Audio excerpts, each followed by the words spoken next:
গত বছরের নভেম্বরে ক্যারিবিয়ান সাগরের নীল জলরাশির উপর এক অদ্ভুত ঘটনা ঘটে যায়, যা আন্তর্জাতিক সামরিক বিশ্লেষকদের এখনও ভাবিয়ে তুলছে। ভেনেজুয়েলার উত্তরাঞ্চলীয় উপকূলের শান্ত সমুদ্রে সেদিন বাতাস ছিল স্থির, আকাশে কোনো মেঘের চিহ্ন ছিল না, ঢেউয়ের ছন্দময় আছড়ে পড়া ছাড়া আর কিছুই ছিল না চারপাশে। কিন্তু এই প্রশান্ত পরিবেশের আড়ালে লুকিয়েছিল এমন এক ঝড়, যা কয়েক ঘন্টার ভেতরেই দুই দেশের সশস্ত্র বাহিনীকে প্রায় সরাসরি সংঘর্ষের দ্বার প্রান্তে নিয়ে যায়। কি হয়েছিল সেদিন সেই সমুদ্রে, তার উত্তর এখনও পুরোপুরি স্পষ্ট নয়।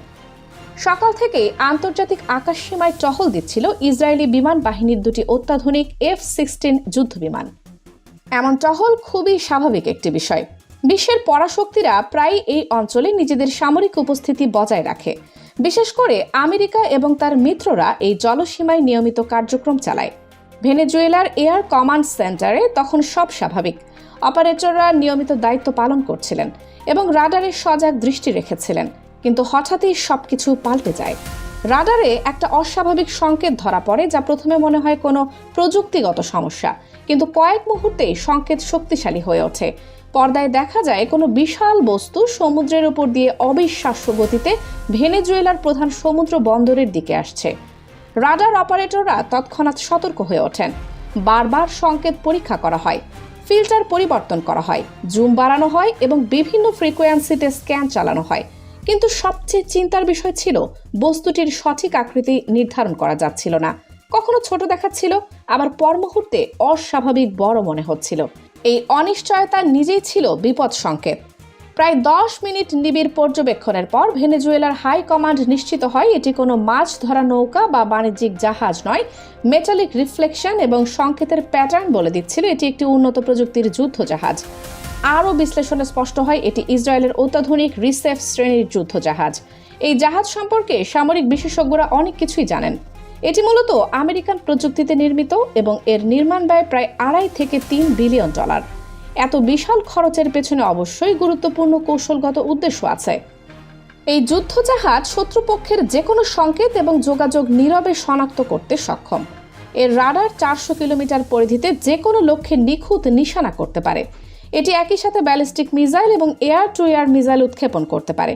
তবে এর সবচেয়ে ভয়ানক দিক হলো এটি সাধারণ স্যাটেলাইট সংকেত থেকে শুরু করে অত্যন্ত গোপনীয় সামরিক যোগাযোগ পর্যন্ত সবকিছুই ডিকোড করতে পারে। মূলত এটি একটি ভাসমান গোয়েন্দা তথ্য সংগ্রহ কেন্দ্র। ভেনেজুয়েলার সামরিক নেতৃত্ব জানতেন ইসরায়েল এমন মূল্যবান একটি যুদ্ধজাহাজ একা পাঠাবে না। সেই ধারণা সত্য প্রমাণিত হয় কয়েক মুহূর্তেই। রাডারে স্পষ্ট দেখা যায় দুটি F-16 যুদ্ধবিমান ভেনেজুয়েলার আকাশসীমার একদম কিনারা ঘেঁষে উঠছে। তারা আন্তর্জাতিক আইন ভাঙছে না, কিন্তু স্পষ্ট হুমকি প্রদর্শন করছে।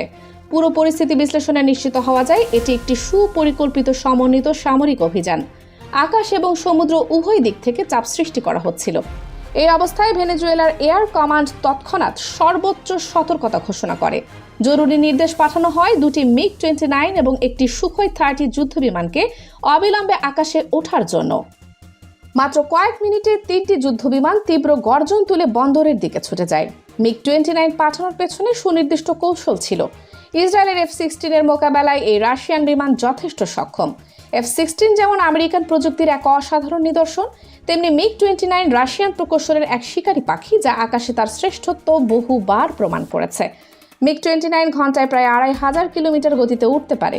এর সবচেয়ে চমকপ্রদ বৈশিষ্ট্য হলো শত্রু রাডার জ্যাম করলেও এটি ইনফ্রারেড এবং অন্যান্য সেন্সর দিয়ে লক্ষ্য নিশ্চিত করতে পারে। অন্যদিকে সুখোই 30 পাঠানোর মূল উদ্দেশ্য ছিল সমুদ্রের যুদ্ধ জাহাজ থামানো। এই বিমান আকাশ, স্থল এবং সমুদ্র 3টি ক্ষেত্রে আক্রমণে দক্ষ। এটি একসাথে 12টি ভিন্ন লক্ষ্য চিহ্নিত করতে পারে এবং 5টিতে একযোগে আঘাত হানতে সক্ষম। যখন দুটি MiG-29 তীব্র গতিতে F-16 এর দিকে ছুটে গেল, ইসরায়েলি পাইলটরা অপ্রয়োজনীয় ঝুঁকি না নিয়ে তৎক্ষণাৎ ভেনেজুয়েলার আকাশসীমা থেকে সরে গেল। তারা ভালোই জানতেন আন্তর্জাতিক আইন অনুযায়ী ভেনেজুয়েলা নিজেদের আকাশসীমায় কঠোর পদক্ষেপ নিতে সম্পূর্ণ অধিকারী। কিন্তু আসল সমস্যা তখনও রয়ে গেল, কারণ ইসরায়েলি যুদ্ধজাহাজ ততক্ষণে ভেনেজুয়েলার সমুদ্র সীমায় গভীরে ঢুকে পড়েছিল। এটি স্পষ্ট সার্বভৌমত্ব লঙ্ঘন ছিল। সুখোই 30 যুদ্ধবিমান জাহাজের ঠিক উপর দিয়ে অত্যন্ত নিচু উচ্চতায় কয়েকবার চক্কর দেয়। এই ধরনের কৌশল স্পষ্ট সামরিক সতর্কবার্তা, যা আন্তর্জাতিক নিয়মে স্বীকৃত। এরপর পাইলট জরুরি যোগাযোগ চ্যানেলে জাহাজের ক্যাপ্টেনের সাথে সরাসরি কথা বলেন। বার্তা ছিল সংক্ষিপ্ত এবং কঠোর: 10 মিনিটে জাহাজ ফিরিয়ে না নিলে ভেনেজুয়েলা প্রয়োজনীয় যে কোনো ব্যবস্থা নিতে বাধ্য হবে। আশ্চর্যজনকভাবে ইসরায়েলি নৌবাহিনীর কমান্ডার কোনো উত্তেজনা প্রদর্শন করলেন না। তর্ক বিতর্ক বা প্রতিবাদ ছাড়াই জাহাজ ধীরে ধীরে মোড় ঘুরিয়ে আন্তর্জাতিক সীমানায় ফিরে যেতে শুরু করলো। পুরো ঘটনা এতটাই দ্রুত এবং শান্তভাবে শেষ হলো যে ভেনেজুয়েলার সামরিক নেতৃত্ব নিশ্চিত হলেন যে এর পেছনে অবশ্যই বড় কোনো পরিকল্পনা ছিল, সম্ভবত তথ্য সংগ্রহ, নতুন প্রযুক্তি পরীক্ষা কিংবা ওই অঞ্চলের ভৌগোলিক তথ্য স্ক্যান করা। প্রকৃত উদ্দেশ্য কী ছিল তা নিশ্চিত হওয়া যায়নি। তবে ভেনেজুয়েলা এই ঘটনা হালকাভাবে নেয়নি। তারা তৎক্ষণাৎ বন্দর এলাকায় নৌ টহল বৃদ্ধি করে। সমুদ্রতলে উন্নত সেন্সর সক্রিয় করা হয়, যা সাবমেরিন বা পানির নিচের কার্যক্রম শনাক্ত করতে পারে। আকাশের রাডার নজরদারি কয়েক গুণ বাড়ানো হয় এবং উপকূলীয় প্রতিরক্ষার সর্বোচ্চ সতর্কতায় রাখা হয়। ইসরায়েলি কর্তৃপক্ষ দাবি করে তারা নেভিগেশন ভুলে ভেনেজুয়েলার সীমানায় ঢুকেছিল, কিন্তু ভেনেজুয়েলা দৃঢ়ভাবে জানায় উন্নত প্রযুক্তির যুদ্ধ জাহাজ এবং বিমান যারা আছে, অত্যাধুনিক জিপিএস, তাদের এমন ভুল অসম্ভব। এটি স্পষ্ট একটি সুপরিকল্পিত অনুপ্রবেশ ছিল। এই ঘটনা আন্তর্জাতিক সংবাদ মাধ্যমে ব্যাপক আলোচনার জন্ম দেয়, কারণ এখানে দুটি ভিন্ন সামরিক শক্তির প্রযুক্তি মুখোমুখি হয়েছিল।